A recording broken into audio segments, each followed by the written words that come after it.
Good night, dear friends. Tonight I'm sharing a speech by Pope Leo. Let me say, from his words, from what I've heard of him, he's a very worthy successor to Saint Peter. This man is a really good man. You know, he does embody what Christianity means. So let's listen. This is called No to the War of Words. No to the war of words. Addressed to representatives of the media. Audience Hall.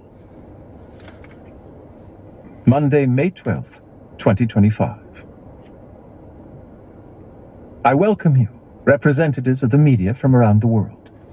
Thank you for the work you have done and continue to do in these days, which is truly a time of grace for the Church. In the Sermon on the Mount, Jesus proclaimed, "Blessed are the peacemakers." Matthew chapter 5, verse 9. This is a beatitude that challenges all of us, but it is particularly relevant to you, calling each one of you to strive for a different kind of communication, one that does not seek consensus at all costs, does not use aggressive words, does not follow the culture of competition, and never separates the search for truth from the love with which we must humbly seek it.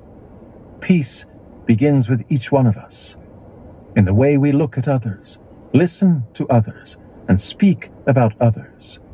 In this sense, the way we communicate is of fundamental importance.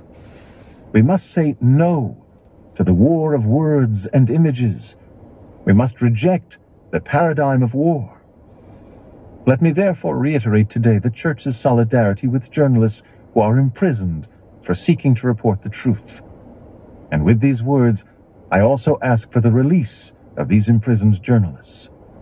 The Church recognizes in these witnesses, I am thinking of those who report on war even at the cost of their lives, the courage of those who defend dignity, justice, and the right of people to be informed, because only informed individuals can make free choices.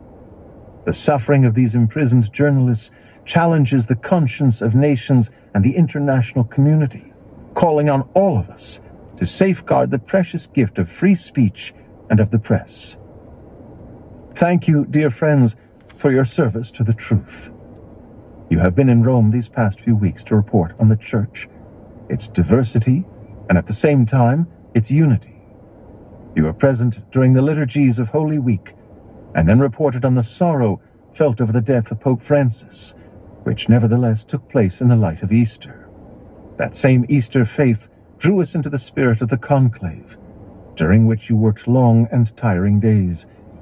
Yet even on this occasion, you managed to recount the beauty of Christ's love that unites and makes us one people, guided by the Good Shepherd. We are living in times that are difficult both to navigate and to recount. They present a challenge for all of us, but it is one that we should not run away from. On the contrary, they demand that each one of us, in our different roles and services, never give in to mediocrity. The Church must face the challenges posed by the times. In the same way, communication and journalism do not exist outside of time and history. St. Augustine reminds of this when he said, "Let us live well, and the times will be good. We are the times." St. Augustine of Hippo, Sermons, number 80, verse 8. Thank you, therefore, for what you have done to move beyond stereotypes and cliches through which we often interpret Christian life and the life of the Church itself. Thank you because you have captured the essence of who we are and conveyed it to the whole world through every form of media possible.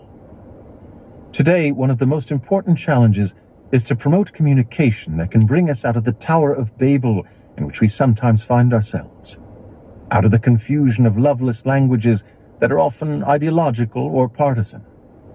Therefore, your service, with the words you use and the style you adopt, is crucial. As you know, communication is not only the transmission of information, but it is also the creation of a culture, of human and digital environments that become spaces for dialogue and discussion. In looking at how technology is developing, this mission becomes ever more necessary. I am thinking in particular of artificial intelligence, with its immense potential, which nevertheless requires responsibility and discernment in order to ensure that it can be used for the good of all, so that it can benefit all of humanity. This responsibility concerns everyone in proportion to his or her age and role in society. Dear friends, we will get to know each other better over time. We have experienced, we can say together, truly special days. We have shared them through every form of media: TV, radio, the internet, and social media. I sincerely hope that each of us can say that these days unveiled a little bit of the mystery of our humanity and left us with a desire for love and peace. For this reason, I repeat to you today the invitation made by Pope Francis in his message for this year's World Day of Social Communications. Let us disarm communication of all prejudice and resentment, fanaticism, and even hatred. If only. Let us free it from aggression. We do not need loud, forceful communication, but rather communication that is capable of listening and of gathering the voices of the weak who have no voice. Let us disarm words, and we will help to disarm the world. Disarmed and disarming communication allows us to share a different view of the world and to act in a manner consistent with our human dignity. You are at the forefront of reporting on conflicts and aspirations for peace, on situations of injustice and poverty, and on the silent work of so many people striving to create a better world. For this reason, I ask you to choose consciously and courageously the path of communication in favor of peace. Thank you all, and may God bless you. Beautiful. If only, right? So, I am a Baha'i. Whatever religion you belong to, read the Holy Writ, read the scripture, and you will only find great advice on how to be a good human being. This man, Pope Leo, an American, yeah, an American, he truly embodies what Christianity means, the message of Jesus. Thank you all. I love you. Have a good night, and may tomorrow be a better day.